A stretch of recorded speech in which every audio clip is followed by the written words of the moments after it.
Hello student, welcome to online classes of Advanced Senior Secondary School Mundal Bhiwani. I am Gopal, SS teacher.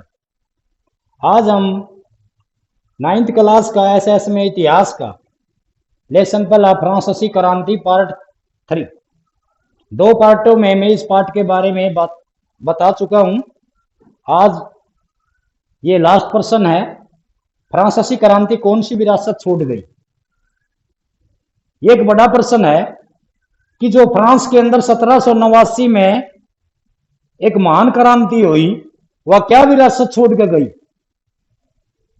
जो केवल France के लिए ही नहीं सारे संसार के लिए एक मैन भूमिका थी उसकी। तो सबसे पहले हम विरासत शब्द को समझेंगे। विरासत क्या है? विरासत होती है जो हमारे पूर्वज हमारे लिए छोड़कर जाते हैं, जैसे खेती बाड़ी मकान, जो सब कुछ हमारे लिए छोड़ कर गए हैं, उसको हम विरासत बोलते हैं। विरासत में हमको मिला। तो जो फ्रांसीसी क्रांति हुई है 1789 में, तो वह क्या विरासत में छोड़ गई, यानी कि कहने का मतलब यह है उसके मतलब क्या प्रभाव या परिणाम दिखाई दिए, हमको क्या दे गई, जिससे कि हमारे अंदर एक बड़ा परिवर्तन आ गया सारे संसार के अंदर, देशों के अंदर। एकले फ्रांस के अंदर ही नहीं, फ्रांस में तो परिवर्तन हुआ ही, इस क्रांति ने और भी बहुत से देशों के अंदर बहुत बड़े परिवर्तन किए। और सबसे पहली बात है वो है नंबर 1, स्वतंत्रता।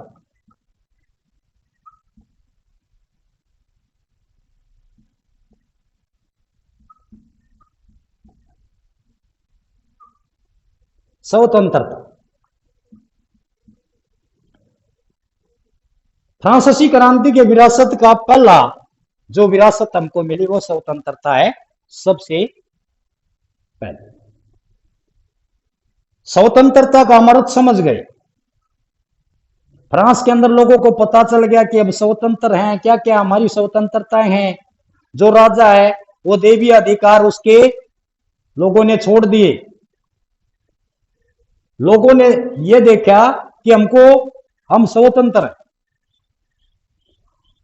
राजनीतिक स्वतंत्रता, धार्मिक स्वतंत्रता, सामाजिक स्वतंत्रता, इन सभी के बारे में वो कोशिश करने लगे। इसीलिए वहां जो अर्धदास प्रथा थी उसको समाप्त किया गया, सामंत प्रथा थी उसको समाप्त किया गया, बहुत सारे अधिकार मिले।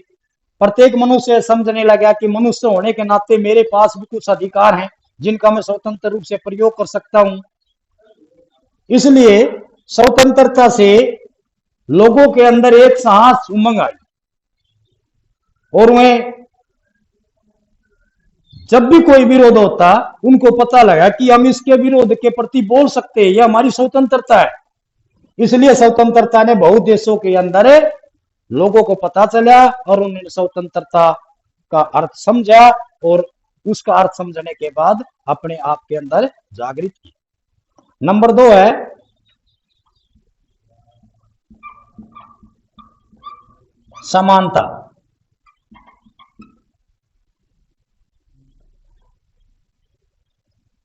फ्रांसीसी क्रांति का विरासत का दूसरा जो हमने विरासत में मिला वो समानता है। वर्ग भेद को समाप्त कर दिया गया। अलग अलग वर्ग थे उसको समाप्त किया गया, रंग भेद की नीतियों को समाप्त किया गया। अब किसी के साथ कोई भी भेदभाव नहीं किया जाएगा, ऊंच नीच के भाव को समाप्त किया गया। समानता का असली अर्थ है कानूनों के सामने सभी समान दृष्टि से देखने लगे, कानून सबके लिए समान बनने लगे। महिला पुरुष के अंदर भी बहुत अंतर था, वो भी ज्यादातर समानता के ऊपर निर्भर, ज्यादातर समानता होने लगी। वहां भी वेतन जैसे दिया जाता था, काम के अंदर जैसे महिलाओं को बहुत कम वेतन दिया जाता था, बच्चों से भी काम लिया जाता था, लेकिन अब ये समानता दिखाई कि कानून के सामने सब समान है, सबके लिए से ही कानून बनाए जाएंगे, समान कानून बनाए जाएंगे। तो समानता से भी एक फ्रांसीसी विरासत में जो समानता हमको मिली, समानता को हम समझे और एक दूसरे के समान होने लगे, उसके लिए समानता के लिए हम प्रयास करने लगे। नंबर 3 है लोकतंत्र।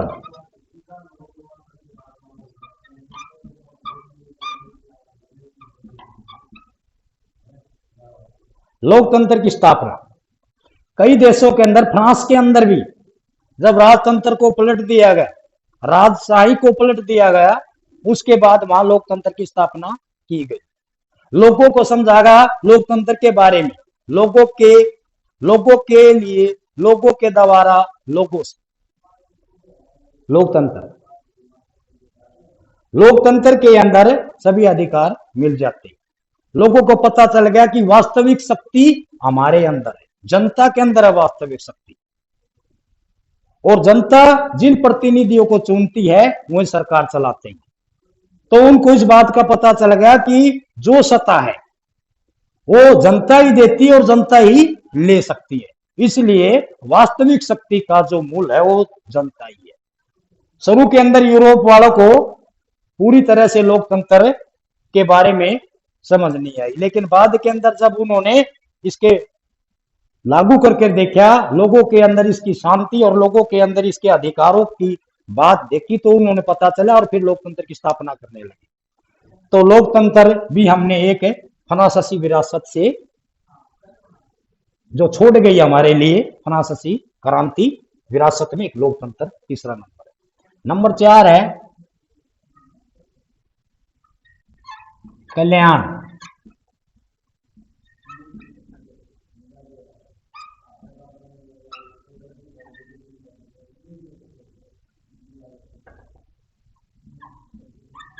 सार्वजनिक,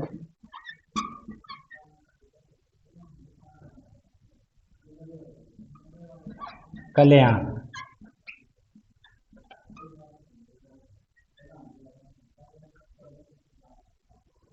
यानी कि सरकार जो प्रशासन था वो सबकी भलाई के लिए लग गया। शिक्षा के स्कूल खोले गए, शिक्षा के लिए जो खेतों में काम करते थे मजदूर, उनकी भलाई के लिए काम किए गए। जो आपस के अंदर वर्ग भेद था उसको समाप्त किया गया, करों को मुक्त किया गया।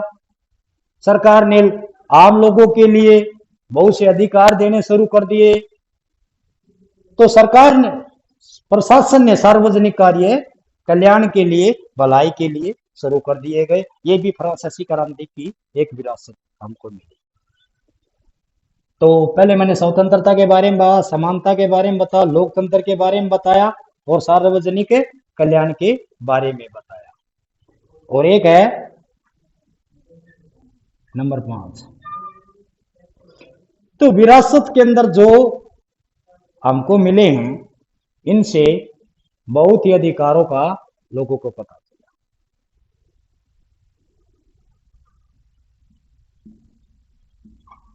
आम शांत प्रथा,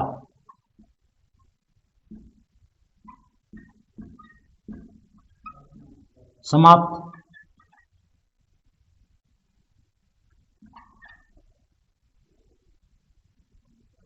शांत प्रथा थी जो समाप्त कर दी गई।